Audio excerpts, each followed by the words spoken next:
Commence primary ignition.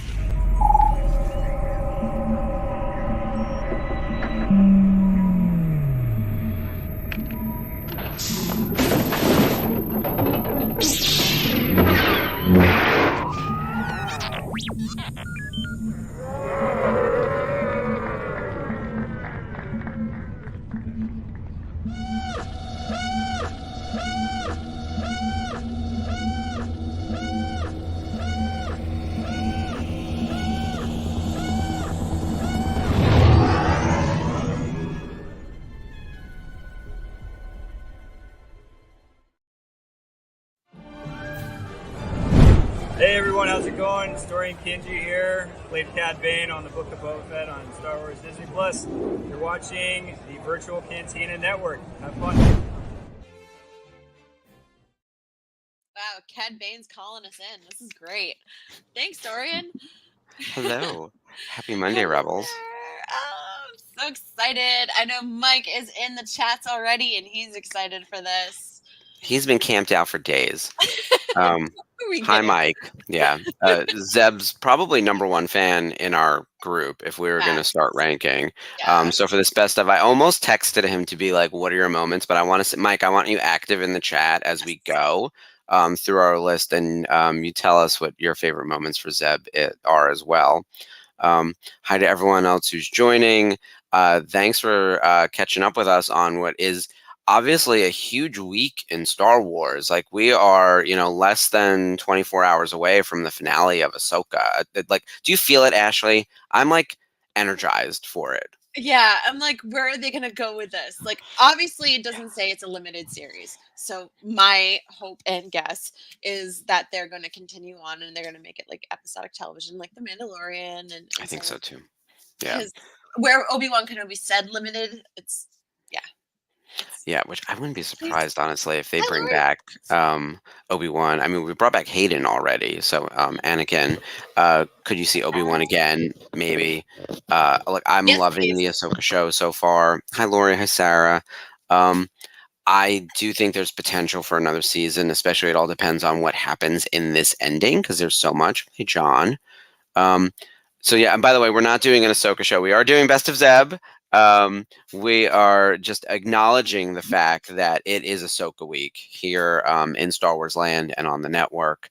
And I'm sort of like, I'm itching to talk some predictions, but we've been doing that for the last 7 weeks. So we'll see. We'll see. Predict until we go crazy. Like I'm honestly like, I think even with my best guesses, I couldn't guess what Baylan is up to. So. What is Baylan looking for? That is the #1 question right now. Yeah, what is Baylan looking for? I don't know.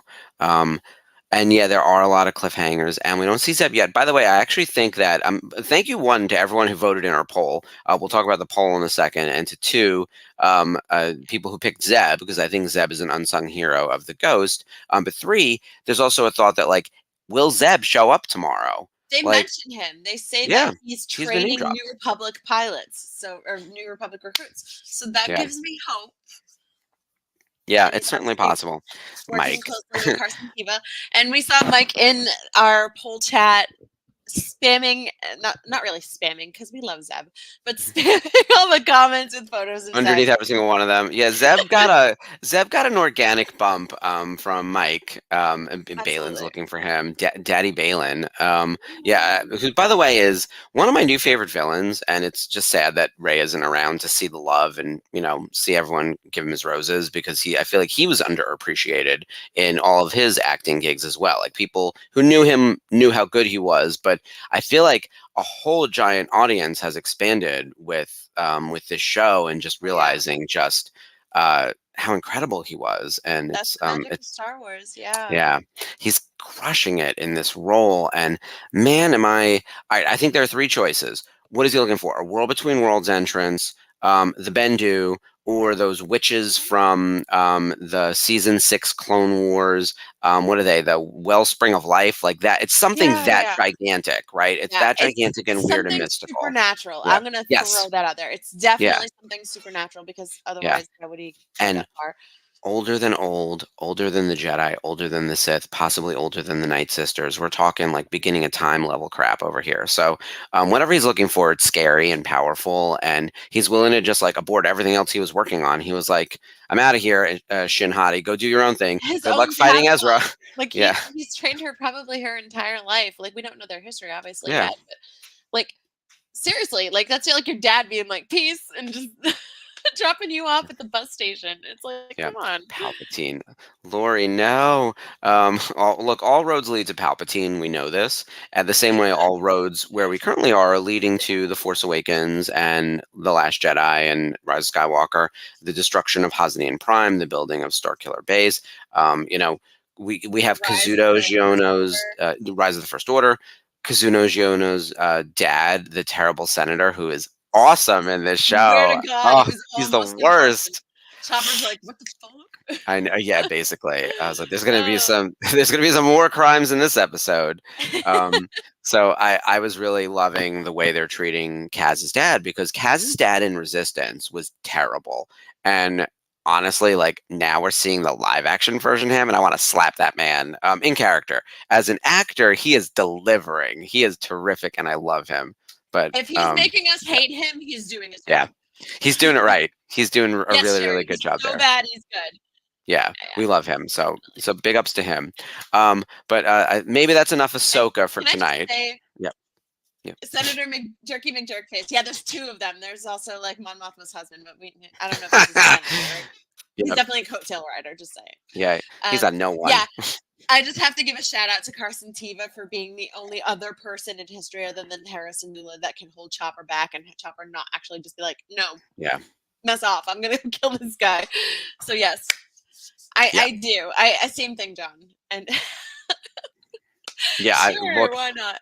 he survived. It's very suspicious because he's constantly making excuses for the Imperial activity, and then he's not on Hosnian Prime despite being the senator from Hosnian Prime during The Force Awakens. He's alive in Resistance Season 2, which means he survived the attack on Hosnian Prime during the events of Force Awakens. So I don't trust him. We never got like a full resolution to Resistance because the show didn't really deliver, right? It didn't get good ratings, and they never really they never tied up every loose end. And I don't think they're continuing those stories in other forms of media, but we are seeing this jerkface McJerkface. And so I'm suspicious. I'm hoping that they tell us he's actually working with the villains. So I do want to see that. Yeah, Senator Jerky McJerkface show. exactly. We didn't. Yeah. So that's Two our thumbs down. so he gets 2 thumbs down, but the winner of our poll this week, ZEB Orellios, definitely gets 2 thumbs up. Ashley and I were really excited. This is the first time we've asked you guys to really weigh in on the exact content that we're going to have on the show. We had done that Best of Sabine, where we had Jamie come and co-host with us, which was so much fun. And we'll be probably doing more of that again. You saw a lot of host swapping, as we were calling it. It was like wife swap. We were doing host swaps throughout the summer of Snips and into the Ahsoka timeframe. For tonight, we wanted to pull back a little on the watch-alongs, because I feel like with this group, we've watched every episode of Rebels, and we're making our way through every episode of Rebels here. We wanted to mix in some more of these thematics. So on to like best of celebration episodes of each individual character. So we got Zeb going right now. Hera was also in the mix. Kanan was in the mix. Chopper.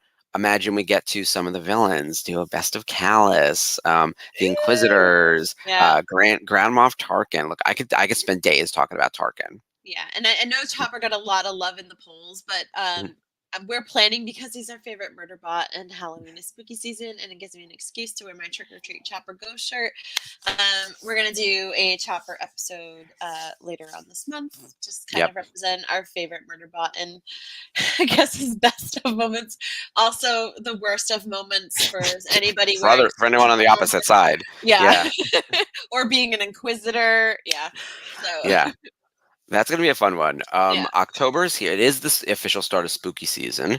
October 1st was yesterday. It's also Toy Fair weekend. So yeah, you're in gear for sure. I've got my one shirt that has Zeb on it. There we go. Officially licensed merchandise with Zeb.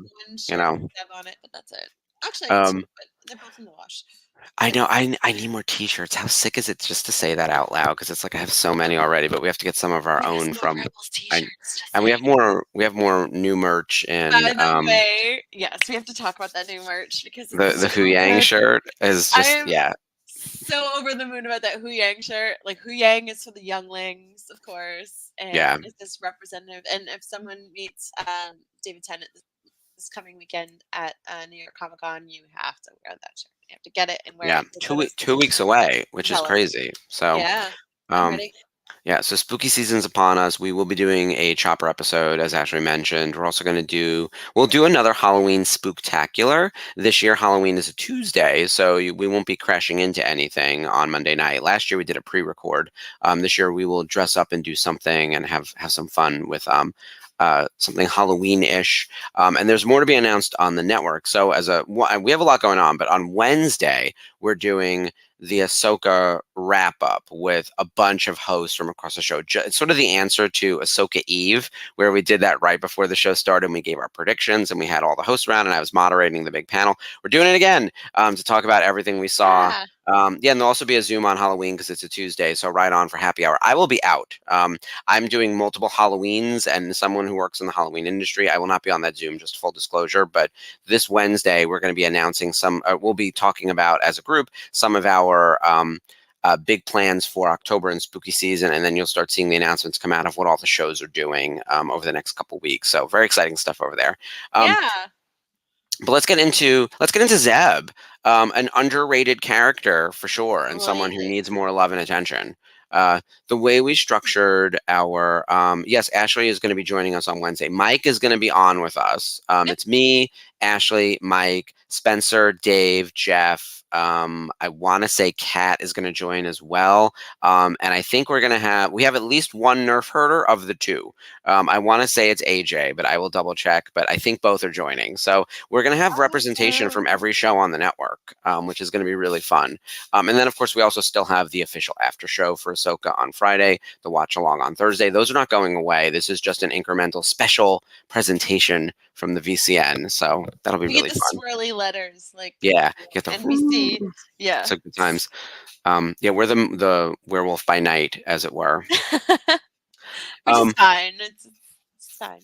Yeah, it'll just be an hour of us figuring out who was right, who was wrong. I have to rewatch Ahsoka Eve tomorrow to double check what everyone's predictions were and take copious notes and send out all the questions to everyone tomorrow to give them some time to think about it. So, Yeah, I'll have to yeah, rewatch that episode of Rebels Revisited that I jumped back into to give my yeah. predictions. And then again, the after show will have its final episode this Friday. So we'll get to see John and Mike and Bryce say goodbye to the after show, and then we'll figure out what else is coming. I mean, there's always something a brewing over here. All right, let's jump into Zeb. We structured this in a couple different ways. We wanted to tell you a little bit about the character. I'm sure you guys are experts already, the same way we are, on who Zeb is, and give you a little bit of some of our favorite moments, and then talk about like must-watch episodes for Zeb, because he's the primary character in like not as many as Ezra or Kanan or even Sabine. It's the kind of thing where he's in the fewest number of episodes, and he has the smallest number that are like basically where he's in the one spot. So we really had to like dig and identify like what are the must-watch Zeb moments. Right. So I think we're gonna sort of build our way up. Right. One of the things that Ashley mentioned at the start was him meeting Ezra. So do you want to talk a little bit about his Ezra interactions? Because I love those. Oh, I do too. It's like the little siblings fighting, like the older brother and the younger brother just like hashing it out. And, between Ezra making fun of him because he's smelly and, um, you know, Zeb just being sick and tired of the Lothrat interfering with their, galaxy saving missions. They weren't really like expected to get along as they did. And honestly, Sabine's mural in their bunk is actually like the perfect portrait of the two of them. Like it's just bratty brothers causing trouble, beating on each other, wailing on each other, and Chopper getting into the mix. It's perfect. And the fact that he ends up going above and beyond for Ezra, and not only fighting alongside him and enjoying a day off with him and at Chopper Base. But he actually starts punching out stormtroopers to give him armor to collect. Like he's hmm interested in what interests Ezra. So he's like, "Oh, you don't have that one," and yeah. So it's heartwarming to see the growth. Yes, thank you, Lanny. That's exactly how it starts, right? Because it's almost antagonist, and they like truly dislike each other, and then Yeah. it turns into a bit of like brotherly banter, and by the end of the series, like they would literally die for each other. Right. And it's the kind of thing where that's how family forms. It goes back to that conversation I think we've had. I don't know if we've had it on air, but like family versus relatives. Like these are family. They've Yeah. chosen each other, and they're willing to do whatever it takes to keep each other safe. I also think there's a lot of humor that comes through. And like Zeb's a very funny character, but his humor really shines when he's dealing with like the back and forth with Ezra. Oh my God, the TIE fighter. So the Yes. episode that I was thinking of that I think sums up Ezra and Zeb and their relationship perfectly is Fight or Flight, which Yes. is where they steal the TIE fighter. It's also And the that's what we're Melu gonna Run start episode. with. Yes. Yeah. So the Melu Run fruit, which oh my God, I can't say this damn fruit. The fruit episode is what I always call it. Yeah, Run. Captain Melu Run. That episode is, and it's a season 1. It's super fun. They have a mission to go get this fruit, which is a ruse from Hera. She's like, it was really the point of watching them work together, and then they secretly steal a TIE fighter, which comes back at the end of the season and like sort of saves the day. Like Sabine spray painted it, and it becomes the way they're able to get Kanan back at Fire Across the Galaxy. So like the Right. Force works in mysterious ways, along with the good writing from Dave Filoni to get us like things that really matter episodes and episodes later. And I bet they're so freaking grateful that they didn't crash it. I'm just Yeah. saying. Yeah, because neither one of them are really good pilots. I wouldn't say Zeb is an excellent pilot, and Ezra had never even been in a starship until Sparks of Rebellion. So I'm in space. Yeah. Yeah. So like the fact that they team up and they team together to like not only with getting the TIE fighter, but also like they steal walkers together. They're just I don't know. That to me was like their first. Once they get past all the animosity, like oh you smell and you're stupid and all this stuff, Mhm. and they have to work together thanks to Hera and giving them that mission, that almost impossible mission because Melu runs aren't grown on Lothal. Yeah. It forced them to bond and it forced them to work together, and I think it's she may have been young, like not too much older than Ezra and Sabine, but she had the motherly instinct and she knew like, okay, these two are at each other's throats. I'm gonna go make them work together. And it's that leadership and that motherly skill Mhm. that speaks a lot about Hera too. But honestly, this episode is hilarious, and I Yeah. just Great building for Hera. So you can see why she's the general and the mom. Like she's getting it done in both ways. Oh, yeah. I often think that when we think about Zeb, we do think about him in the lens of other characters, right? Like his relation to Ezra is super Right. important. Mike has already mentioned it, his relation to Callus, which we're going to get into because like you can't talk about Zeb without Callus. We almost could have done this as a joint episode and we thought about it after the fact. And I was like, oh, that would have been a really interesting, like, let's talk about this relationship. And I think that believe me, we are all part of the Hot Callus fan Oh club. yeah. And I think that's true for like Kanan and Ezra, and Kanan and Hera and Ezra. Like the relationships in Rebels really, really, really work in ways that I think in other slices of Star Wars are not as strong. Like some of the best part of the writing in Rebels, I'm whispering so that Lucasfilm doesn't hear me. So some of the best parts about Star Wars Rebels is the relationships I think are built in really interesting ways that progress and grow over time. That's one of the benefits of having television, right? There's 20 episodes in a season-ish, and you get multiple seasons, and you can see it change. Ezra and Zeb start here and end here, and we saw how they got there. And it's true for all of the different combinations Yeah. with Across the Ghost, right? And nothing changed more than Zeb and Callus. And we're gonna come to that because I think that's kind of in our like number 1 spot if we were doing this as like a ranking list, Yeah. Yeah. All right, so Ezra and Zeb, hilarious, funny. Shows you how funny Zeb is. Shows you the silliness of Star Wars Rebels, which I think is a strong point for the show. The bunk beds, exactly. The Melu Run fruit. You gotta watch Fight or Flight. That is like a must watch from season 1. Also in so then moving to season 2, Future of the Force is a great one because there's more humor once again. 3 men and a baby, Yes, or a few Zeb Force babies, and a Zeb droid. babysitting the younglings is just one of my all-time favorites right there. Like Yeah. he's not like fatherly instinct type, right? Like he is very much the he's the muscle of the group, right? You know, he's the yeah, exactly. Garazeb. Yeah, if she's using the full name, you know you're in trouble. He's very much like, in some ways, people think he's Chewy, but he's not really Chewy. He's more just like brute strength muscle. Like he's almost like a clone trooper or something in some ways, where we expect him to be the heavy of the group. And that's why I think in some ways maybe he didn't get as much screen time and as much development as like a Sabine or a Hera, or compared to Kanan and Ezra. But he's way more layered, and we see that especially in an episode of Future of the Force where he's like sort of forced to be like a dad for the episode and take care of this little kid while on the run from Inquisitors, which Yeah. I don't want to do any of that. That all sounds exhausting.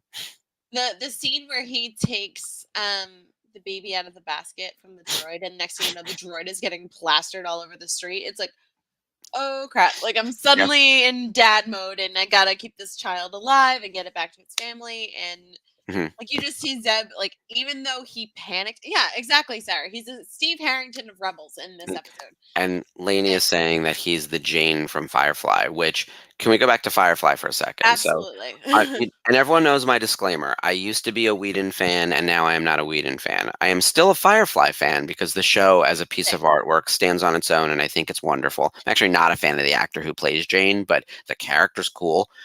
And I think that Zeb is Jane. And I think, funny enough, they each line up with someone on the ship almost perfectly. Like Firefly is sort of, when I first started watching Star Wars Rebels season 1, that's what I kept saying it seemed like. It's the kind of thing where, like, Totally. Rebels season 1 feels like Firefly. Yeah. Unpopular opinion. I totally forgot that Jane was in Firefly. To be honest with you, because He's yeah. Well, here's I'm here's what happened. sorry. I've watched it all the way through once. Like I own the Blu-ray set. I Mhm. own the Blu-ray of Serenity. It's just he's not really I a likable and a personable No, he's not. character. And he's not a likable actor. I think that's part of it No, too. So no. you forget My about him. brain And just shut him out. I yeah, guess I don't know. the women are more interesting, and Mal, of course, Nathan Fillion. Nathan Fillion is just compelling in everything he does. Like I will watch him read the phone book. I watched him He- on a soap opera. I hate soap operas, but yeah, I like tuned in Joey Buchanan. I'm just saying. look, here's the thing. I like Nathan Fillion so much, and I did like Whedon so much that I was both Captain Hammer and Doctor Horrible for different Halloweens. So, because I look good in the lab coat as Doctor Horrible when I'm at my skinniest, and then when I'm like a little heftier, which is all 5 pounds for me. The gun I'm show. look, I'm a tiny Captain Hammer, but like I made it work during this is 10 years ago, back when that was still a Really? thing. I saw that Yeah, photo. I got to dig up those photos because I've been Doctor Horrible and Captain Hammer. But th- it's interesting that like we still talk about Firefly, and that you could see that imprint on Rebels however many years later, and Zeb is definitely in that spot, right? Yeah. So everyone for the group, I'll put up. I actually wore my Captain Hammer T-shirt in Disney, so I'll figure out a way to get some pictures up on the Facebook group from a trip to Disney or something. So yeah, I'll find all the. It's all on my Facebook too if you dig far enough. My Dr. Horrible cosplay is not bad. Like there was a thing on Amazon where if you bought the white trench coat, people, how it always shows like people also bought. There's like the blue boots and the goggles and everything because people were it was, like, DIYing that costume. self-explanatory. Yeah. I was into costumes before I worked in the space. So You were meant for that. I Like, really you were. was. All right, so back to Zeb. We're gonna keep this train on the rails, whether it kills us or not. So we talked about Ezra. We talked about Fight or Flight. Future of the Force, again, filled with humor.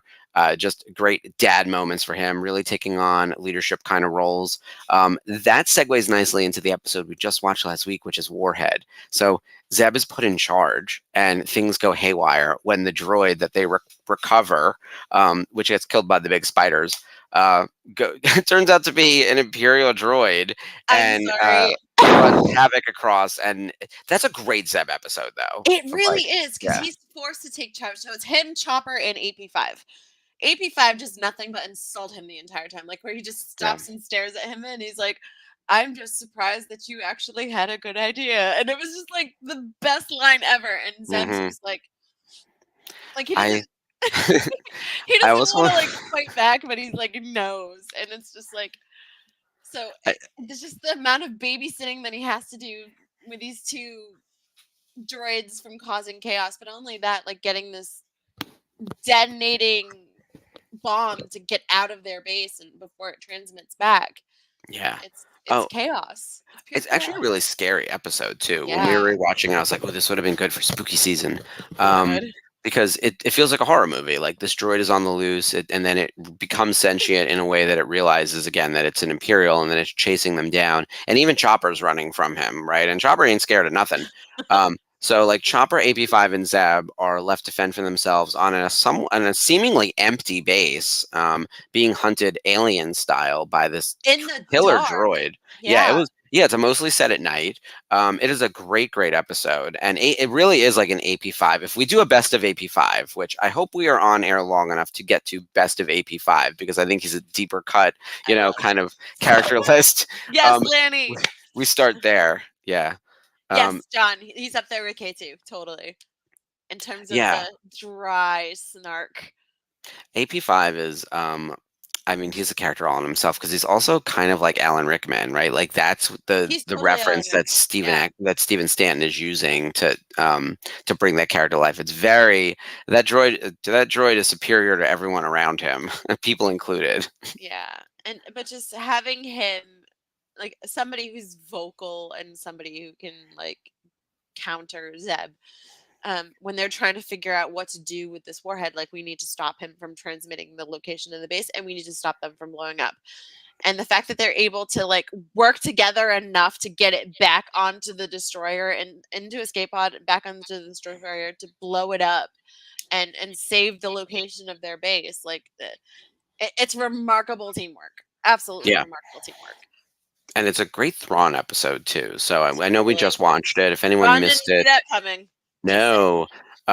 He likes to do this thing though where he has a minor loss and then is like, well, it's actually a minor victory because I narrowed it down from 500 planets to 100. And I was like, Yeah. but the goal of that mission was to find the one planet that it was coming from. So So instead of billions of yeah, star planets, it can be yeah, any of these 93. And it's like, yeah. okay. It's like, all right, well, send another round of probes then and take care of that in one swoop. Like, what are we doing here?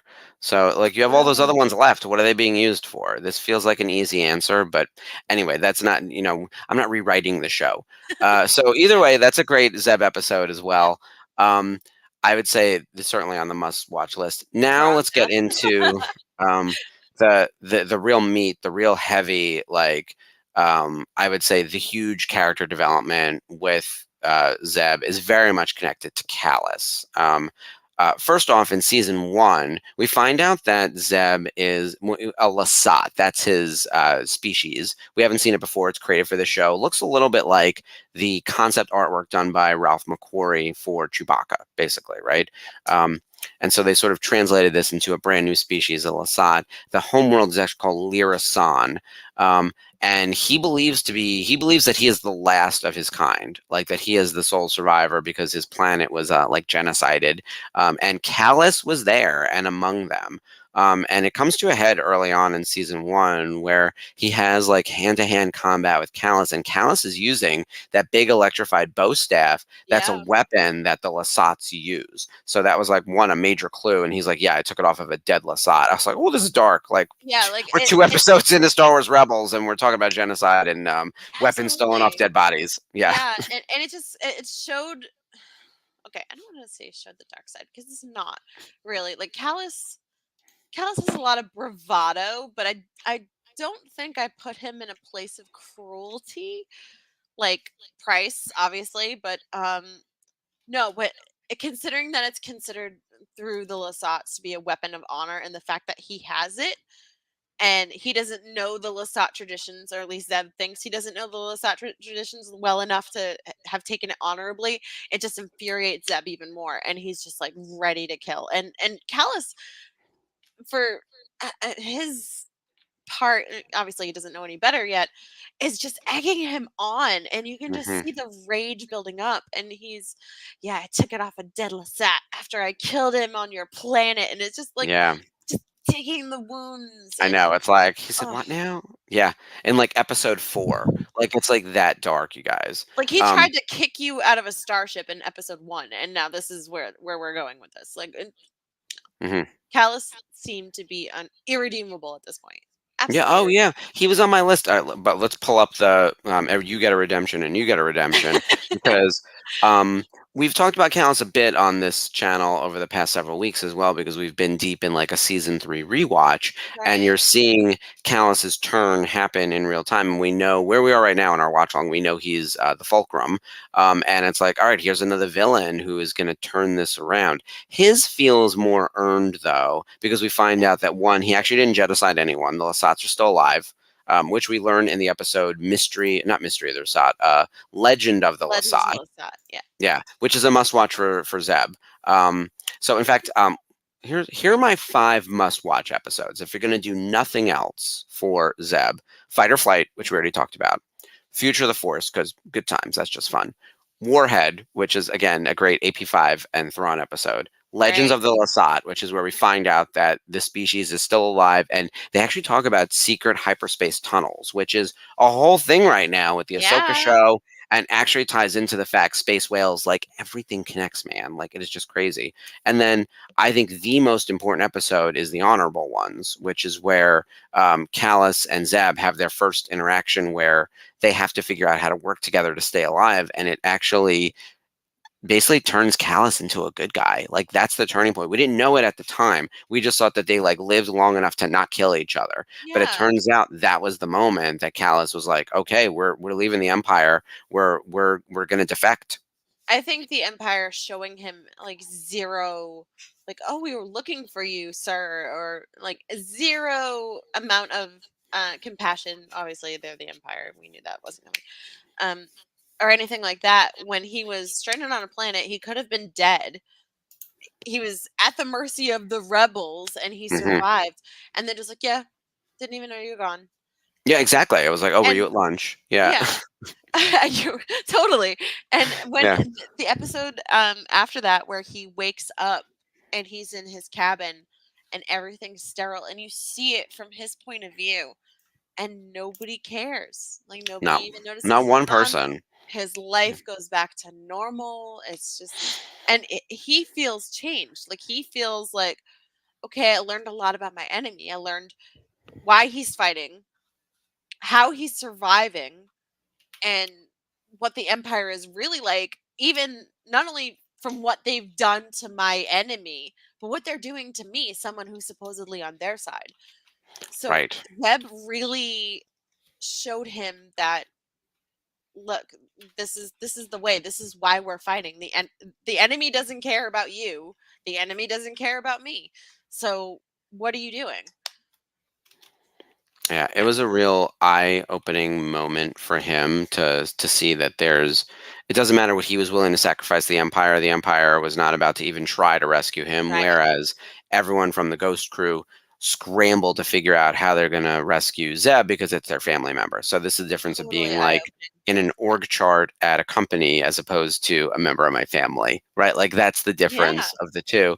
And I think at that point you have that awakening of like, okay, what am I actually doing here? Are we the baddies, right? That's always like the meme that people use, from that Yeah. sketch. Are we the baddies? And maybe Callus had that moment to Right. realize that this wasn't the way it needed to be. And then we see that slowly progress, because at first it's like, oh, he let Sabine escape from the Citadel, not the Citadel. What's the training facility where she rescued Wedge The and everyone academy. else, Yeah. right? The Academy, yes. So they that was like a payback for Zeb in a good way, being like, I owed him one, and you're all good, and let us Elgar never ZEB speak of this again. Orellios were even.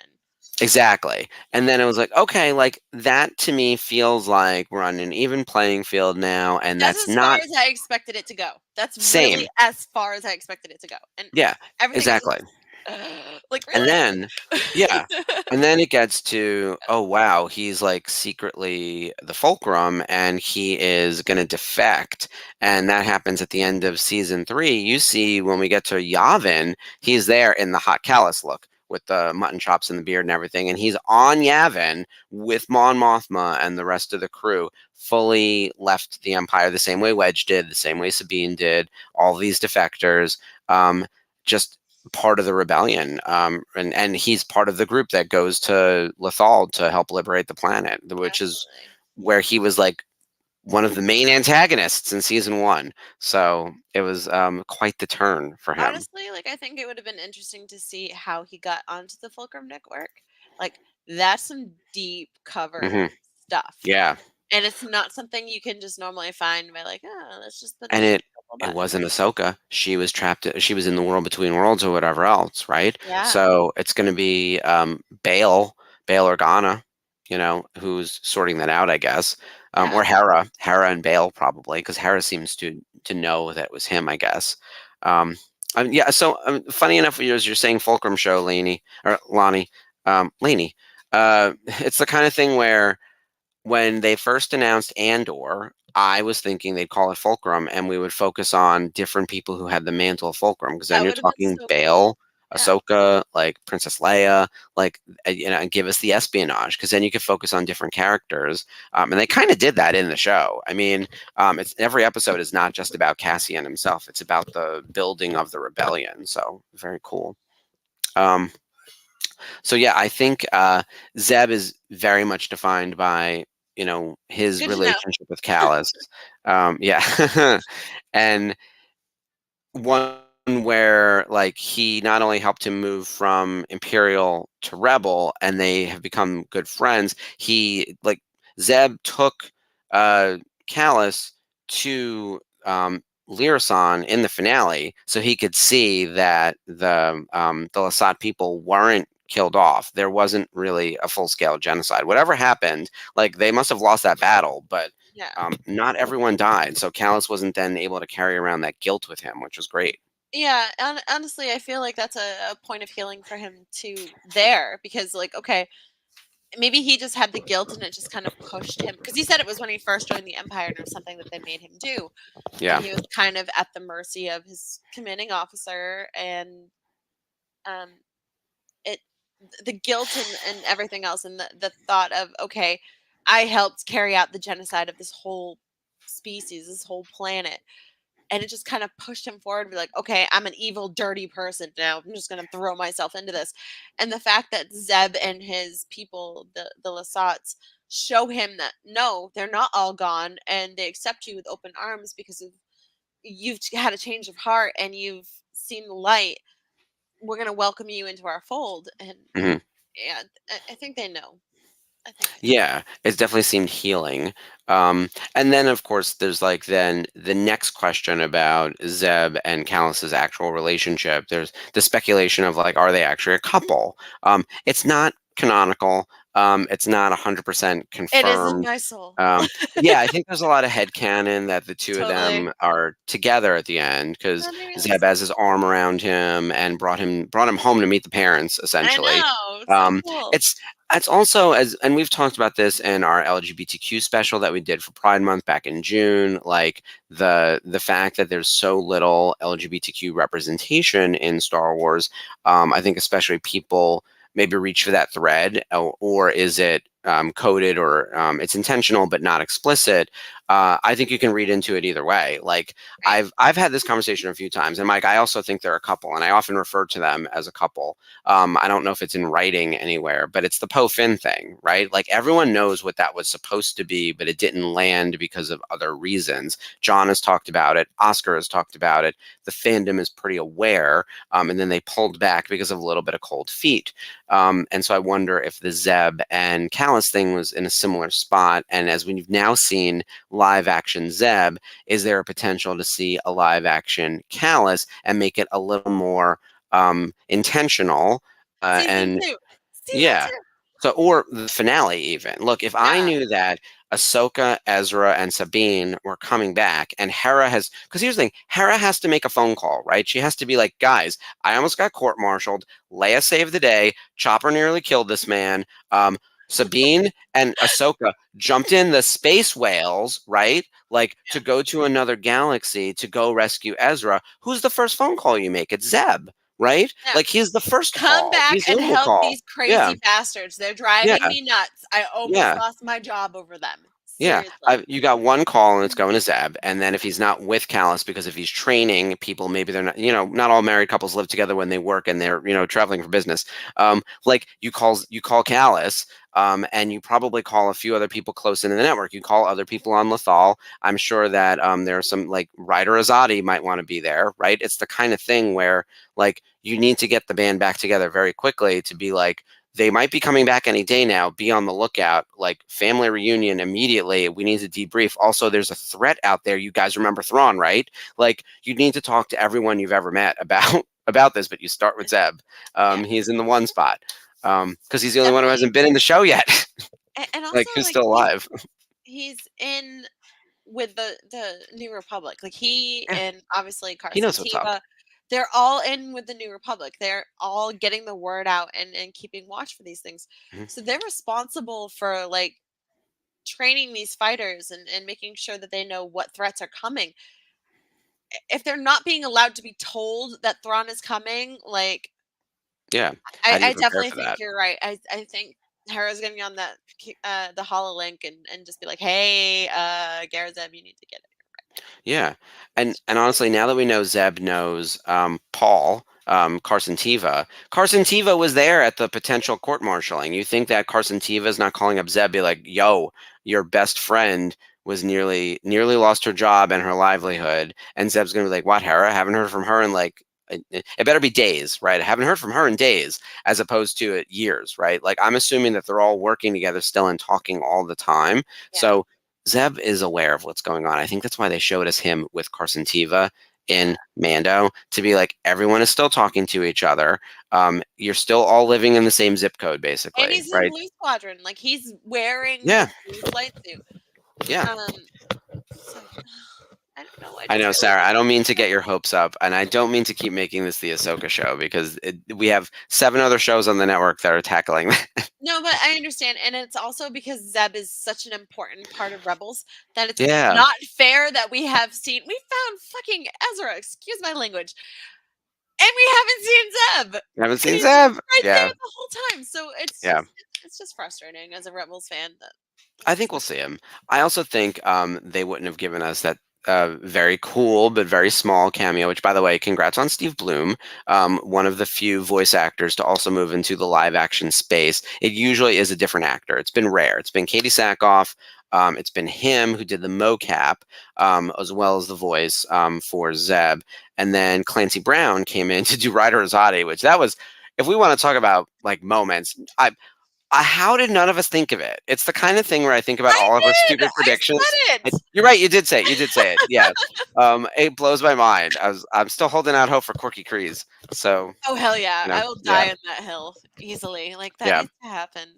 And honestly, I just I think the fact that Zeb has done so much for laying the groundwork, not only with Fulcrum and getting a new network of spies and a new network of soldiers and a new network of rebuilding in place for the New Republic, because you know a new system needs a new military in place. Like Yeah.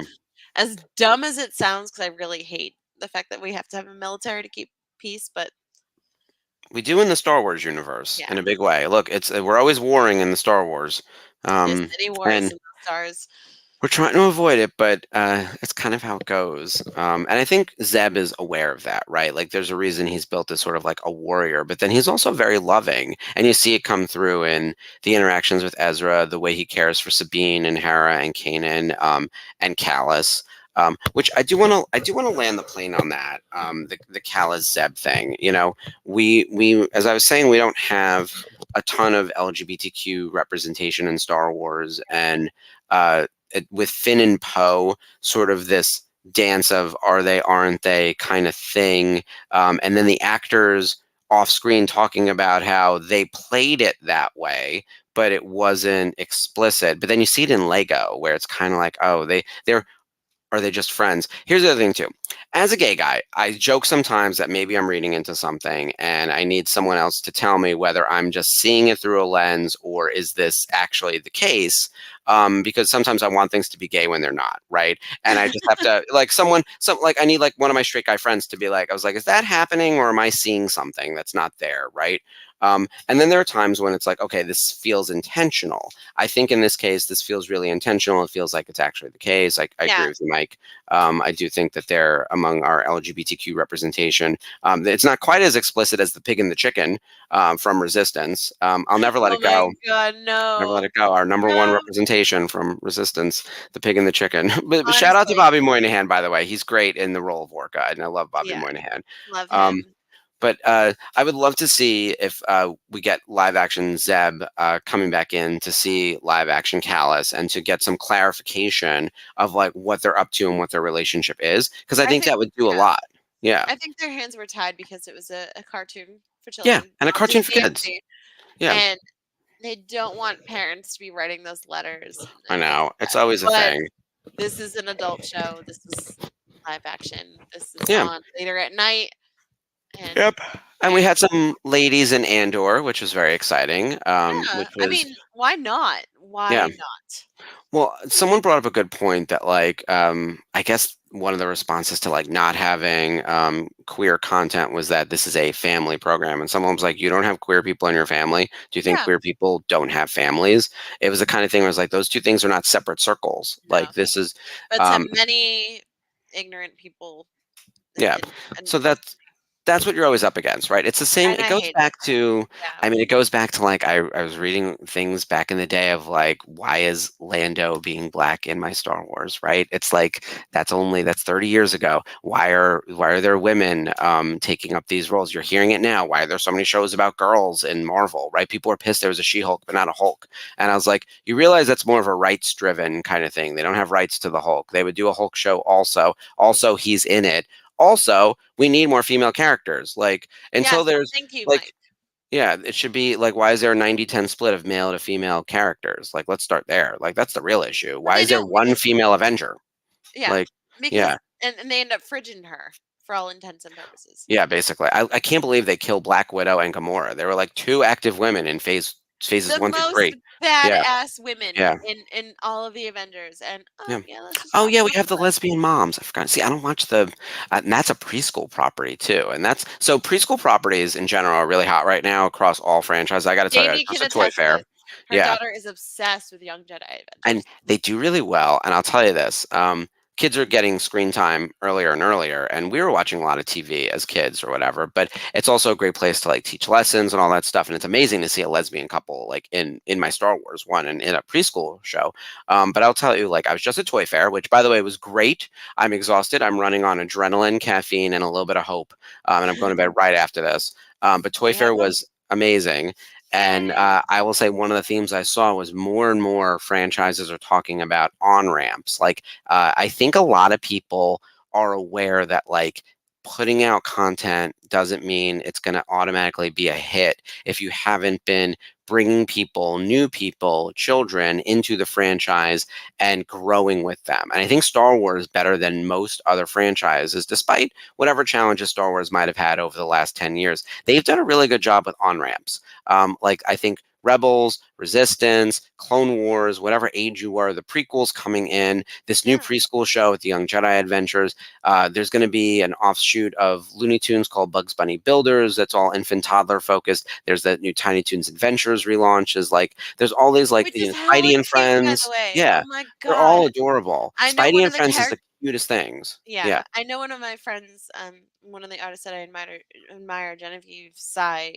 She did the character designs for Tiny Toons Mhm. University, and it's Yep. so cool. University. That's what it was. So Yes. cool, and I love So it. cute. It's so Yeah. fun to watch. So definitely check that out on. I think it's on HBO Max. Or I have Max. so much I need to watch. And coming out I of Toy know. Fair too, I've been pitched on so many new things, so many returning things. So this is public. Rainbow Bright is having its 40th anniversary next year, her God, I 40th, feel which is old. crazy. I I had. took I a still have my Starlight horse with the yarn hair.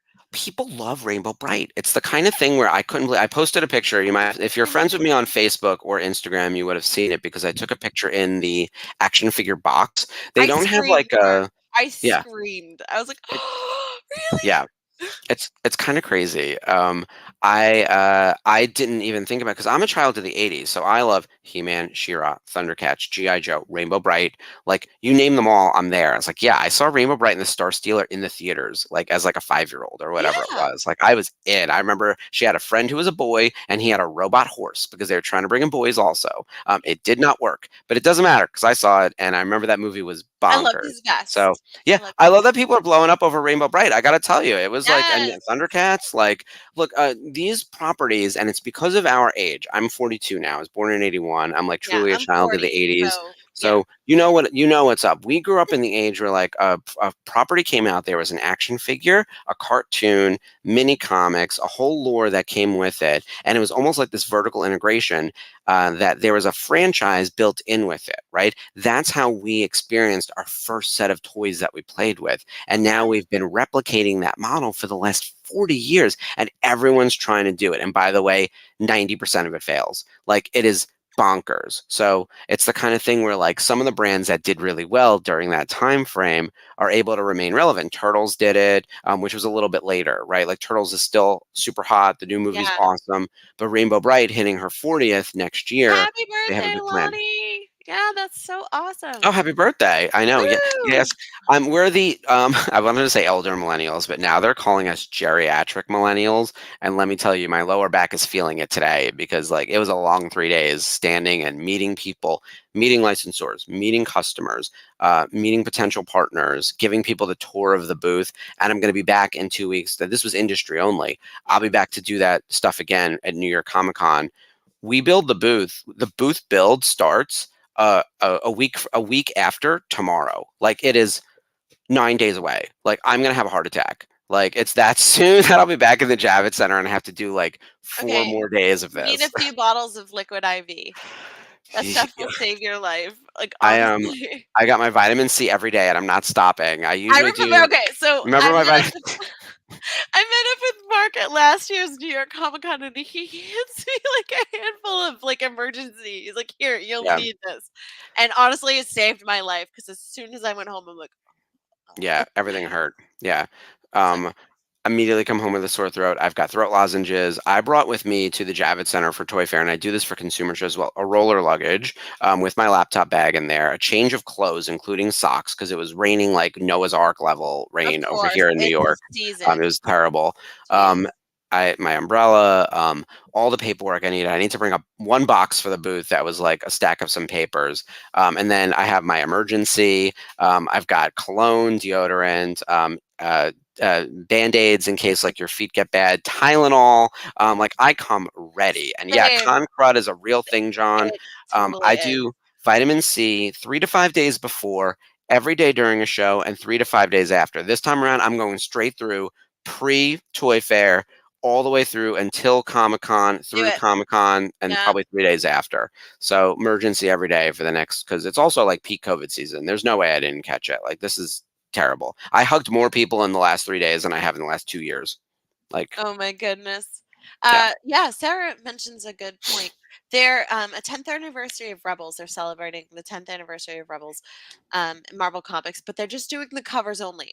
And yep. all throughout all of their Marvel Star Wars titles, I am subscribed to Oh, all of very those nice. covers. I think they are stunning.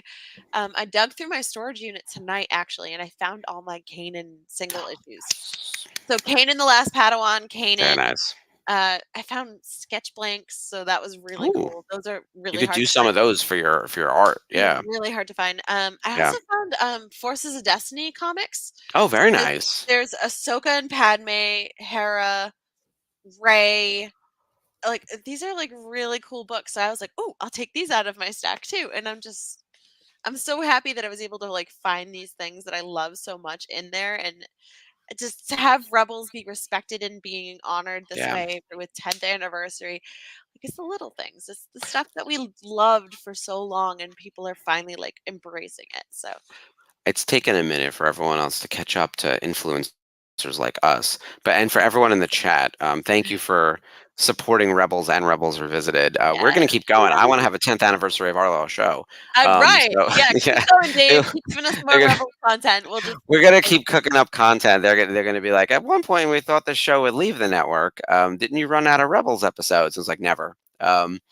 So I did want to, before I know we're coming up on time, there was one other small thing about Zeb that I just wanted to give him credit for because I think it's a big one that doesn't get a lot of attention. He's responsible for the death of Rook.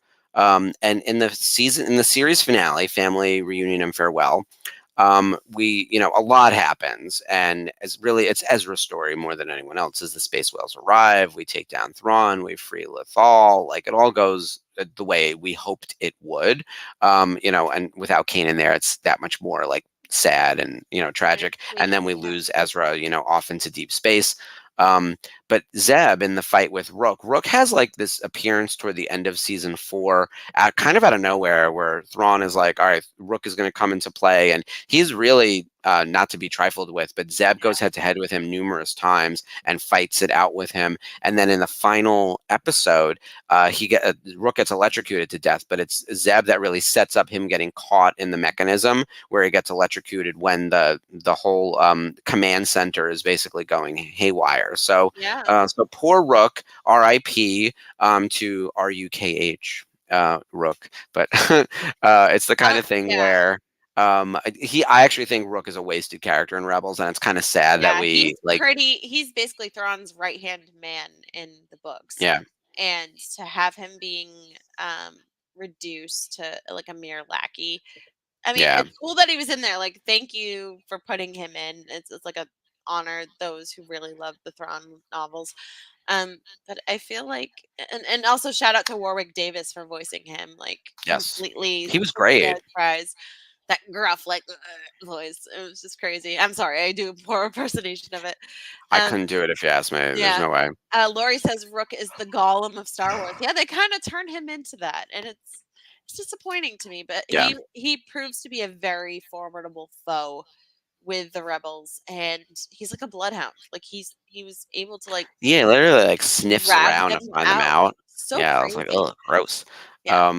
I thought though, like that could have been anyone. It didn't need to be Rook. There's actually another commander type that Seth Green voices. That's like, it looks like a lizard, and I was like, why? We could have just had him. Like it didn't need to be Rook, and I felt that was really wasted. So unfortunately, now as we get into what eventually may become a Thrawn series or a Thrawn movie, there won't be a Rook. But Zeb is the one who took him out. So props to Zeb. Look, he's done a lot of good stuff, and I don't want to get into like body count over here because Chopper is going to win that day. In terms of who killed more people. And Zeb is not really about that as much as Zeb is the muscle of the crew. And he was known for being in like the feud with Callus in season 1 and constantly fighting with Ezra in a more playful way in season 1 and making like, I think, legitimate threats, being like, I'll push you out of the ship. He is really like the heart of the Ghost in a lot of ways. Like he's just he's a big softie when all is said and done, and I think his ability to make someone like Callus re-examine his life completely is a real testament to just how loving and kind he actually is, even though he's got this like really sort of imposing scary exterior. Right. And I feel like Steve Bloom, he's well known for voicing legendary characters like Spike Spiegel and Cowboy Bebop and Wolverine and the X-Men. Phenomenal voice actor. Really gets to capture the berserker rage with Wolverine, but with Zeb, it's like a little bit of both. You get the softer side, and like, oh, I like the feel of their helmets on my fists, like just that kind of thing thrown in. And Carabast is just Carabast. Like, yeah, you gotta hear him do it in person. Oh, I did, and I cried.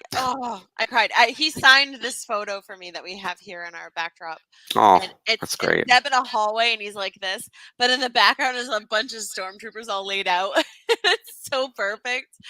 That sums it up. I mean, look, Steve is also just a good guy. I mean, we worked with him at Tops. I worked with him at Tops quite a bit when I was there, and we had him come to our booth at San Diego Comic-Con in 2015. He was at Celebration in 2017. Yeah, he's just a good guy. Signed autographs for us all the time, and I hope they get him into the Mandalorian. Yeah, it was in Mando, the Mandalorian set, as his live action mocap self. That would be awesome It to see so him mixed would. in with like the rest of the live action actors. It's very cool. So So would. I Like, just I would love that the cry. character's still going, that Rebels is still going. Steve is still working, by the way. Let me tell you, oh man, that man's IMDb page. Like, do Totally. yourself a favor and just flip through. If you want to meet him, he does do the circuit quite a bit, but if you go to an anime convention, good luck, you'll die in that line. Like he has a line around them, like you look amazing in that photo. So does he. Thank you. I That's a love him great with his one. Konami shirt, and he knew where Yeah, that shirt was from. And his he lovely wife, Mary Elizabeth, also Mary made him Elizabeth shirt. McGlynn, very cool lady. I gotta post my pictures with them because that looks like Celebration 17. That No, that's picture. Rhode Island Comic Yeah. Con. Oh, that's Rhode Island. Oh, Yes, they came yeah, to Rhode Island, so yeah. totally worth it. We've got to talk Rhode Island too. We Yeah. totally So do. So for Zeb, I my parting thought on Zeb, um, underrated, underutilized, Yeah. lots more to tell, um, and I would love for him to be like confirmed canonically queer, though it is, I think, in the hearts of many of us the case. But here's the other thing too. I think I've said this disclaimer as well. I also think it's perfectly acceptable for men, and I guess in this case male characters, to have loving friendships with each other that Yeah. aren't gay. I've had this like conversation where I was like, if the characters, like, I think Like we actually Joey need and more of Tim. that. Yeah, we need more actually like positive male support of each other so we don't fall into the bullshit of like toxic masculinity and like the way that masculinity actually destroys people. Like if you watch the Barbie movie, it's not a movie that hates I need men to see it. or Yeah. or treats men badly or says that men are bad. It says patriarchy is bad, and patriarchy isn't just bad for women. It's actually bad for men. Like it does bad things to them and it makes them crazy and they all turn on each other. Like it's the kind of thing where like it's such a simple message, but like people seem to be misinterpreting it. And I think the understanding is like love and affection comes in many forms, friendship, Right. romantic, whatever, whether they're best friends or whether they're boyfriends or husbands. I'd love for them to be husbands, but if there's a different path that Star Wars has taken and they are just best friends, I just want to like one, I'd We like need some more of that, clarity. right, Mike? But We need we it. do need a Carabash shirt as well.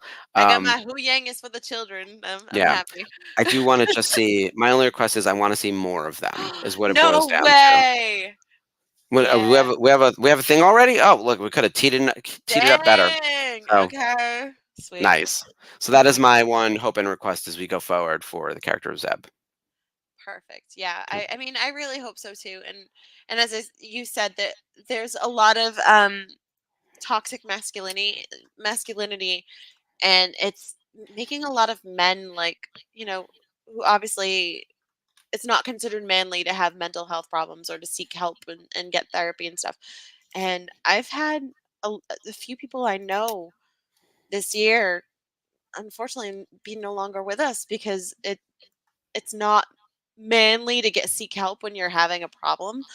And um, it just makes me sad. So I honestly think Yeah. that things need to be turned around, and we need to see more positive emotional bonds and Yes. in media between characters, especially between male characters, because it's fine. It's Hmm. fine. It's life. If you Yeah. don't We like it, And stop living. we all need to take care of each other. I think we've experienced that here a little bit in the Star Wars fandom very recently as well. Without getting into details, we could all just take care of each other a little bit better. And Absolutely.